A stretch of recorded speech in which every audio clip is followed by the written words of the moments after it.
Hello, fellow risk takers, and welcome to my worst investment ever. Stories of loss to keep you winning. In our community, we know that to win in investing, you must take risk, but to win big, you've got to reduce it. To join our community for free, go to myworstinvestmentever.com and receive the risk reduction checklist I've created from the lessons I've learned from all my guests. Also in the community, you get a super special podcast listener discount on my 6-week valuation masterclass bootcamp.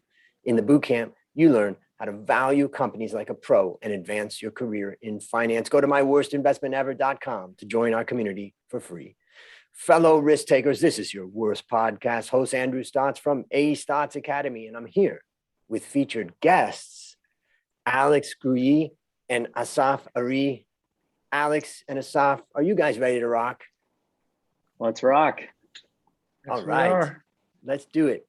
So I'm going to ask you guys just to give a little background about yourself so that the audience gets to know you. So maybe Alex, you want to start?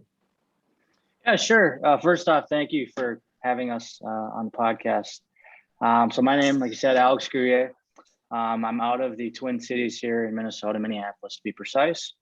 I'm a simple Midwest boy and real estate property management broker here in the Twin Cities. And we head on with real estate investments, managing portfolios, et cetera, and all of the headaches and come along with it. So it's pretty much a little bit about me. Great. Pretty simple. Assaf. Hey, Assaf Arie. I was born and raised in Israel. I moved to Minneapolis about 10 years ago, around 9 years ago, I think now. Business, finance, and accounting major back in Israel. Moved here after, served in the military for 3 years, like most of us do. 8,200 unit. I'm business-minded. I love trends. I love numbers. I love to understand a story from the numbers standpoint. I love risk analysis, and Alex and I basically partner in Lionrock Properties, a management company, right around 9 years ago. 2012 is when we started, and we had a lot of stories since then to tell about real estate. It's interesting, all of my Israeli friends are all entrepreneurs. Like very few of them that I've met are in corporate environments. So it's been kind of fun. I've interviewed some different people on the show.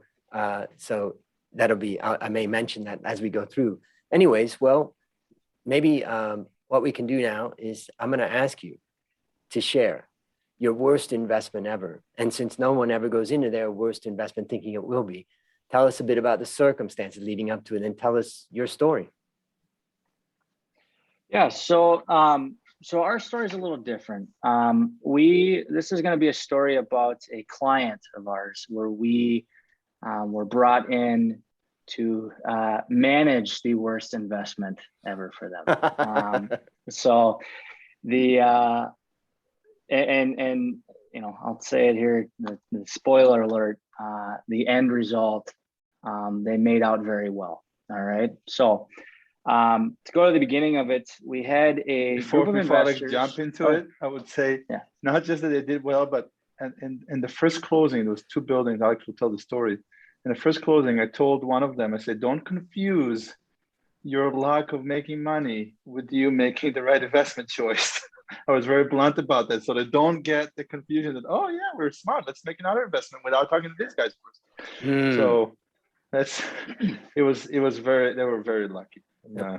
Sorry for interrupting, yes. Alex. No, it's a great point. I'm glad you said that. So as a group of gentlemen, it is their first multifamily investment. They had a couple single family homes before that, and they were sold a 2-building portfolio in a less desirable, tougher side of town that is well known for its problems. Put it this way, it's called we call it the honey trap. It's the ones where the investment on paper, it looks great. It shows very well. It shows a nice cap rate, great return, etc. where in reality, with high cap rate, there's high crime. You have very little cooperation from surrounding landlords and other property owners there, which I'll chime in on some examples through that. And authorities too. And authorities. Yep. So, so these gentlemen purchased these 2 buildings. I think it's 20 units total, Assaf, right? 1 8-unit and 1 12-unit. 8 and 12. And literally from day one of closing, from day one of meeting with us, they were referred to us over by a larger lender that we work with. So we thought, we'd love to help them. Met the gentleman and told us, where the property was. And it took us, quite honestly, we had to think about it over the weekend. Ironically enough, this area is where I first had my first property. And I was at the time 21 years old. So I learned a lot from this area and how to do things right and wrong. And obviously through the wrong ones, learn the right procedures to learn from in hindsight, right? So anyways, I was already pretty familiar with the area and knew how it was with mine. Now these gentlemen are taking, an investment of their own there, and let alone their first multifamily investment. So we got to think about this one. Well, obviously we decided to go with it, and we're going to really be hands-on to help. Now, with this area, again, it's very, very hands-on, literally of holding the hand all the way through daily. And that is, you fix something in a hallway, for instance, a fire extinguisher. Fire extinguishers would be set off in the hallway. We clean it up, and the next day, same thing happened. Or there was homeless people sleeping in the hallways there. There was vehicles left deserted in the parking lots that someone just said, for whatever the reason, it doesn't run. Who knows the story behind it, but they were left for the owners, essentially, for the owner to tow out of there. It was a lot to deal with. I think we had 3 or 4 vehicles like that, Assaf. There was a time where somebody from a neighboring property threw something in the dumpster of one of these buildings that lit the dumpster on fire and ultimately burned down the row of garages of the adjacent property behind our property, which was, I think, a row of 20, 30 garages. It literally all went up in a blaze because somebody threw something in our trash can to our property, in our dumpster, and it started this. So you kind of get the picture of what I mean. It's only funny now, Andrew. It wasn't funny back then. Yeah, it wasn't funny then. Yeah. Did that fire happen at night? Like you got a call in the middle of the night, or was it the day? It was during the day. And luckily enough, we had a maintenance guy over there doing maintenance, and he said, well, I'm stuck here in the parking lot with my work van because there's 4 or 5 fire trucks here because somebody decided to have a neighborhood cookout that was not planned. So yeah, luckily it was during the day, but either way, it was a huge inconvenience. Sure. So now, you kind of understand when I'm, painting the picture here of the area and the headaches behind it. So for us with them, it was, again, right away from day one, how are we going to make this stable to get them to, quite frankly, get them out of there already, right?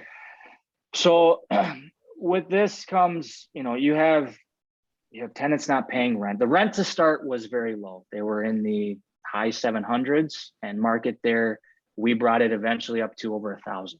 All right, so you see the very, very drastic difference. Typically what you're aiming for is to help, is to have, like a subsidy rental assistance renter in there, that it helps assure that we have rent coming in through the programs of making sure that rent's coming in, right? So there's that. These owners, when they purchased it, they didn't even go into every unit, let alone, I think they maybe went into a couple. I think one of each building. I think they've seen one of each building. Yeah, and for us, we like to be involved with the whole process all the way through, even before they close. Of, can you get us in to see it? We can do a quick walkthrough with you, or when you're doing the inspection, give our input on some things. We at least know the condition of the property, can well prepare, Assaf can come from his end as preparing a performer a budget in place if we're going to do any value add, attacking any of the common areas, let alone the units themselves, things like that. So that's kind of where it was, for us, like all right, we're already, a month behind where we should be normally in our process for this. So we had units where, all of the windows were broken. I think we replaced probably every stove, almost every refrigerator, and every AC unit in all 20 units in our time there. And this is not budgeted, right? This is not like, okay, we're going to go in and here's $100,000 to replace all these things. Right. It's not in the budget.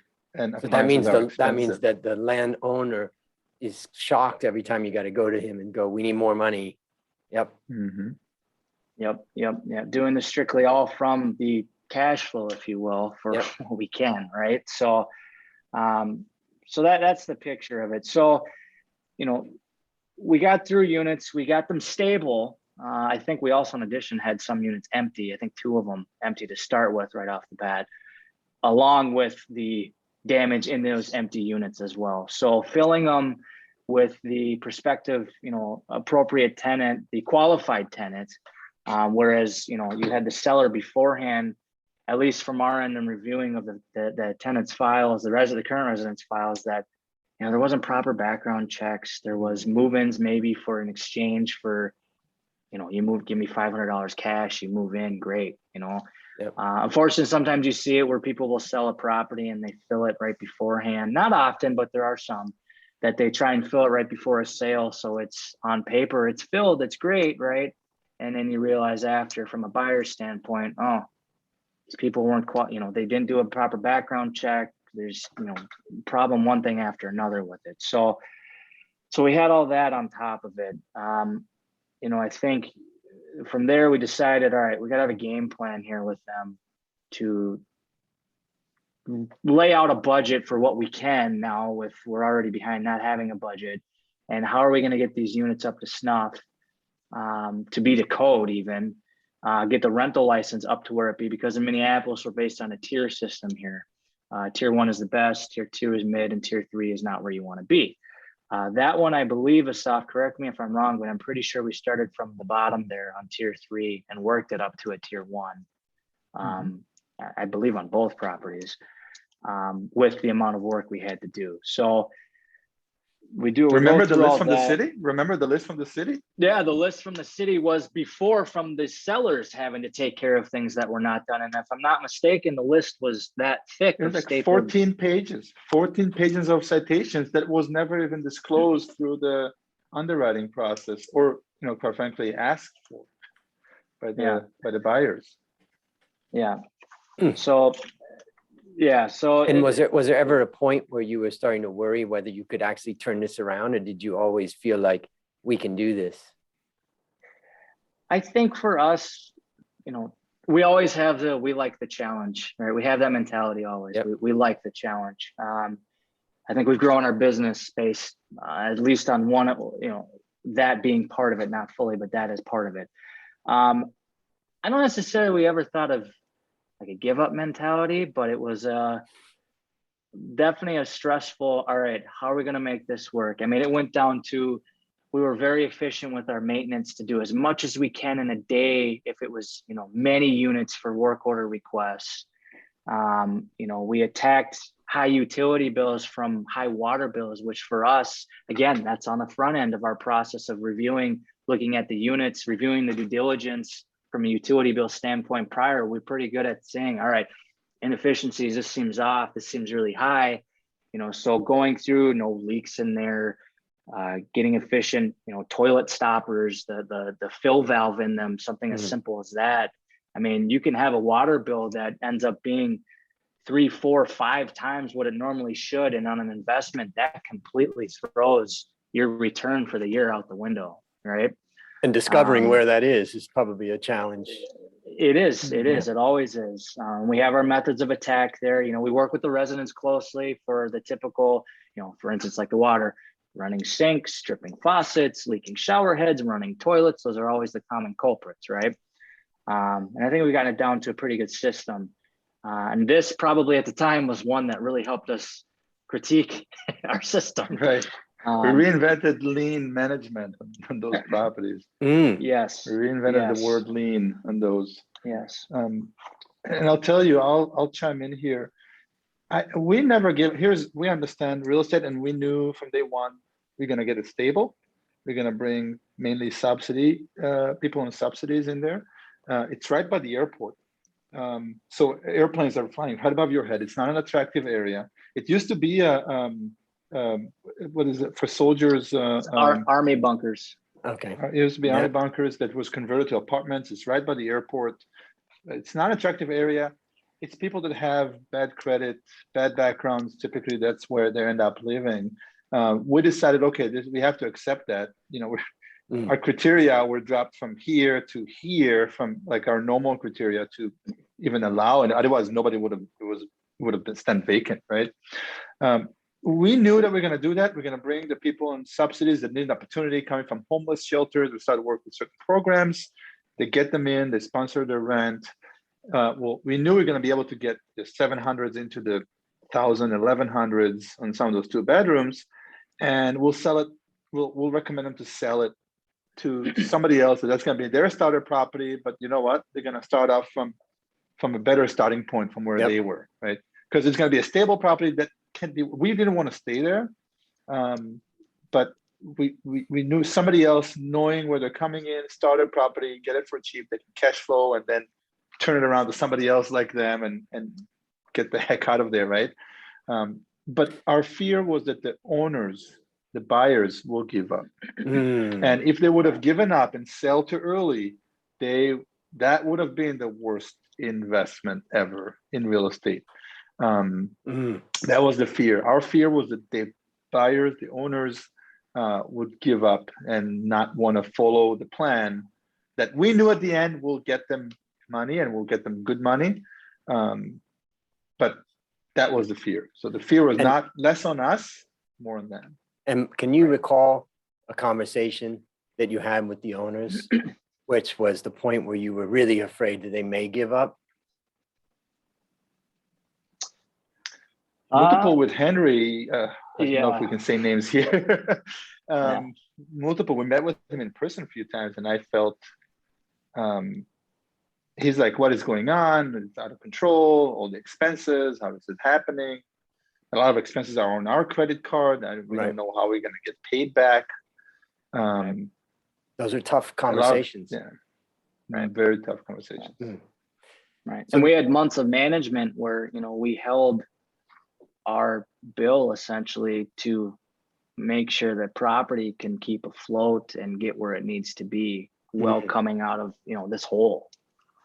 So our bill, just for people to understand, when we knew the property is for sale, we knew money going to come in, and we knew we had to go in and do a push to really get the units look nice. And it was upwards of 25 grand at closing that we got for our back bills to make that happen. Right. So then you guys were out also in the sense that you were extending kind of credit to the owner. So tell us, how did it end up? Well, so the 12 units, we sold for them 2 years ago, Assaf, almost. Yeah, right around 2 years ago. Yeah. And they made out very well on that one. And I don't know if I want to say amounts, Assaf, you know that better than I do. Not necessary, but just okay. All right. But they made out very well with that one. They doubled their money. Yeah. Great. Yeah, they doubled their money. And then from there, they still had the 8 unit, because by that time we were stable on that one to keep it going and turn it around. It was kind of the better of the two, if you will. Yep. And ironically enough, Andrew, we actually just closed and sold that one on Friday. So this whole fun trip just came to an end on this portfolio for them, literally on Friday. And again, they made out very well, double of the money. And we turned something that literally from day one of my worst nightmare. Yep. So how would you describe the lessons that you learned from this experience? Well, I would say in real estate, proper due diligence for starters. Cannot stress that enough. Have the proper team, especially when it's going into your first. And it's not that they didn't come for help. I think they came for help maybe a little later than planned, or should have, if you will. For us, it's right away from day one, in early on in the purchase side of things, what we like to do with all of our clients. And this was, again, kind of a benchmark for us on it, was we want to be involved, whether that's representing you to purchase the real estate, because some of them we do. This one in particular, I believe they had a friend that was the realtor, or a colleague was referred over the realtor for them, so help them through. So we weren't involved early on with this one, of all the due diligence phase, the inspection phase, looking at all of the leases in place, all of that. So getting back to you, it's background checks, having the full proper due diligence on the front end, the planning, right? The planning going into it, and going into it on the right foot with the plan. Yep. And it makes absolute sense. From them standpoint is, let's say they don't have the experience, get somebody with experience, right? Right. Know the area you're going into. That area is known to be probably the worst area in Minneapolis, right? Some areas have bad pockets. That's known to be one of the worst. Yep. Very unattractive because they're plane traffic. Very unattractive because those are, what do you call, silos, military silos. I mean, that they're very industrialized units, right? That was converted to apartments. And then know the underwriting. Real estate is very popular these days, and underwriting is as good as you know how to underwrite, right? I can make, I'm an accountant. I did auditing for 4 or 5 years. I've seen small businesses, big businesses, successful businesses, failure businesses. I can sketch whatever I want in a pro forma.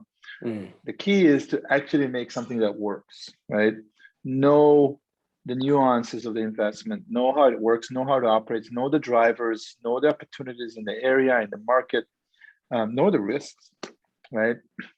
There's money to be made in this kind of territories, but it requires a certain talent that they didn't have. And we were offered management in neighboring units, I don't know how many times, because we were the nicest buildings in the area. Right. And we decided, no, thank you. We kind of did them. It's business. We got paid. I don't want to say we did it in favor, but we're like, okay, we need to help these guys upgrade and get out of this neighborhood, because they're good guys that kind of get stuck there, right? So it's do your underwriting, understand the risks. In real estate, if you don't know the area, drive by, be there in the morning, be there in the afternoon, be there in the evening, see what's going on. There's drive-by shootings there on a weekly basis. And we're concerned at times for our staff. We're concerned for our staff at times. I mean, this is not just a level of risk of losing money. There's like potential risk. Windows with bullet holes in them in those properties. I mean, that happened multiple times, right? Shooting in the building. So those things that you open a crime app and it's right there. Now, you go on a main street that you have stores and all that. Okay, there's a little bit more crime because the store, it's a main street. There's nothing there. I mean, the crime is high because it's a high crime neighborhood. Those are the big red lights, right? So it seems like none of that was done for that particular purchase. So maybe I'll summarize, what I take away. One of the things that, after interviewing many, many people, I've come up with kind of what are the 6 common mistakes that people make. And the top, number 1, most common mistake is failed to do their research. And here is a great example. I also point to episode 83. I interviewed a man named Josiah Smelzer, and he was also property. And that's funny. That story is funny and terrifying. But the point is, so many people seem to go into these things without doing their research. And it doesn't mean, you've demonstrated that it doesn't matter what the investment is. You could make money out of almost anything. But the point is that you've got to do your research to know. And I think about, if I was using my money, I would even say, go stay in the apartment for a week, see what you find out. There's just so much, you don't want to overdo it, but doing your due diligence on any investment is critical. And so that's the first thing that I take away. The second thing is, why are some real estate companies huge? It's because they've built internal expertise at how to look at the properties that they're buying. They've built their internal checklist. They've built their internal system because they've been burnt many times. And every time that they've been burnt, they're building that expertise. But if you are someone that is buying property and you don't have all that wealth of experience, my goodness, go to guys like you. And, the worst case is just go and meet people like you and talk about it. And I suspect that if somebody went to you today, said, I have this property and I'm thinking about hiring someone like you guys to help me. I'm talking to a couple. Could we sit down for a little bit of time to talk? Even just that time sitting down would bring you a lot of value if you were a real estate owner. But most importantly, what you're going to realize is that experience is super, super valuable, because if you do that before you buy the property, then you can put into the valuation of the property these type of elements that you may not have expected. And then that way you're also paying the right price, because I say anything can be a good investment. It just depends on what you buy it for and what eventually you're able to sell it for. So those are some of the takeaways. Anything you would add to that? Well, you're spot on. In real estate, particularly, is go to the area, spend some time, go different times of the day, see what it is, talk to the neighbors, talk to people, inspect every unit when you buy real estate. Never skip. Even if one unit, we're closing on a building next week, and there's one unit that was trouble getting in. Like, nope, we're getting in there before closing. Otherwise, there's no closing. There's no more skipping on units, right? Get every unit, see everything with your own eyes, chat with the people, talk to them. A lot of it in real estate is you'll see a lot of the problems when we started to manage those buildings. Is we realized a lot of things we could have seen before the closing. There was a water issue in one of the units that was kind of patched right before closing. Going into that unit, talking to those people, they told us everything that happened, and they didn't even know. They thought we were the same company. They were like, you guys told us we'll come back, and like, we told you what? Remember unit number 8? So the point from that too is that due diligence doesn't have to be brutal and hard and all that. It's about observing. It's about asking questions, and it's about knowing the questions to ask. So I think that's probably talk to them. The residents are very chatty. They love to talk, and you ask them, "Hey, what do you like about this?" And they'll tell you and say, "What would you do better?" And they will tell you everything they will do better. They will give you everything. So here's a beer. So I want to address this to property buyers, people that are out there buying properties. What one action would you recommend that they take to avoid suffering this fate? I think like Assaf said, go ahead. Yeah, like Assaf said. Talk to a property manager. Talk to your broker and your real estate agent. They supposed to have your best interest, but they get a really nice check when you close, right? So they're very motivated by the dollar amount. Talk to a seasoned property manager. They'll get you a lot of insight on the market. Property manager is not getting paid for the transaction. They're getting paid for taking care of that over time after. So know the motivations behind the different people.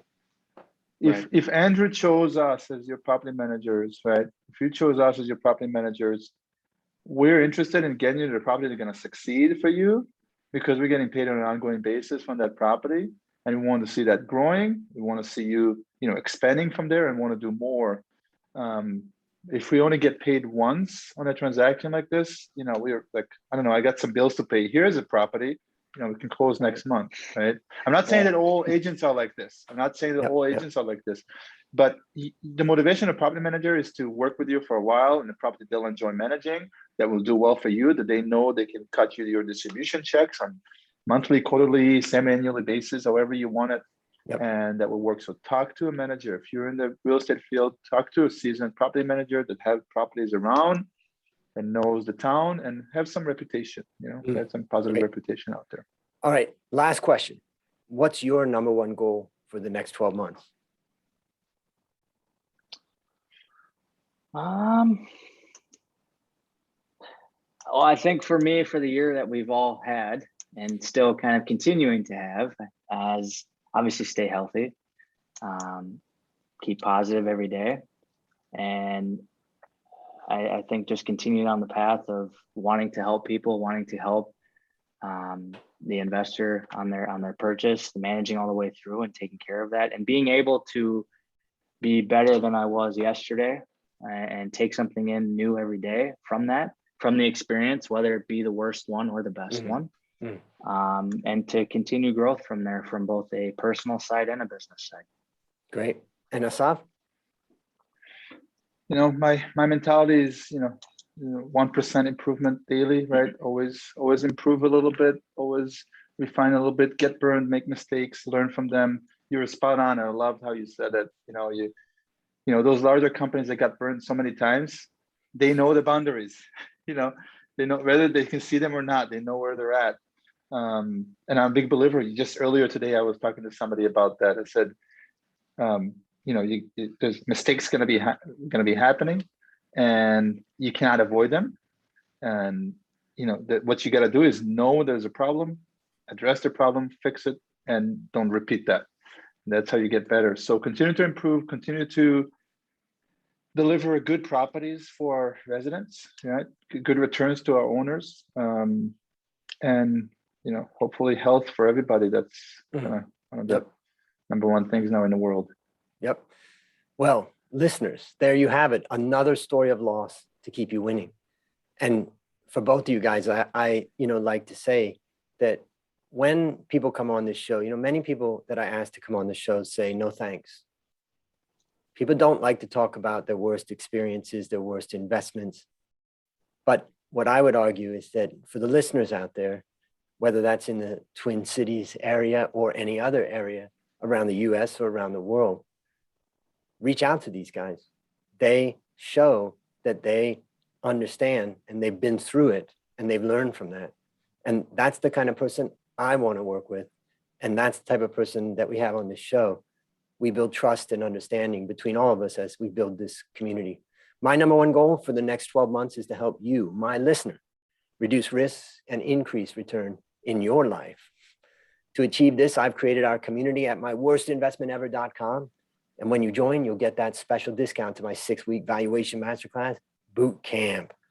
As we conclude, Alex and Assaf, I want to thank you again for coming on the show. And on behalf of A Stotts Academy, I hereby award you alumni status for turning your worst investment ever into your best teaching moment. Do you have any parting words for the audience? Just, keep, like you said, keep it positive, see all the way through. And Andrew, thank you for having us on. Andrew, thank you. And, your worst experiences are going to be your best, funniest jokes 10, 15 years later. So take it easy. When they happen, be serious about them, fix it, but know that it's going to make such a great story 10 years from now, like the row of garages burning down the street. So. Exactly. And they're going to fit onto that improving 1% every day into that list and improving what you're doing. And that's a wrap on another great story to help us create, grow, and protect our wealth. Fellow risk takers, this is your worst podcast host, Andrew Stotts, saying, I'll see you on the upside.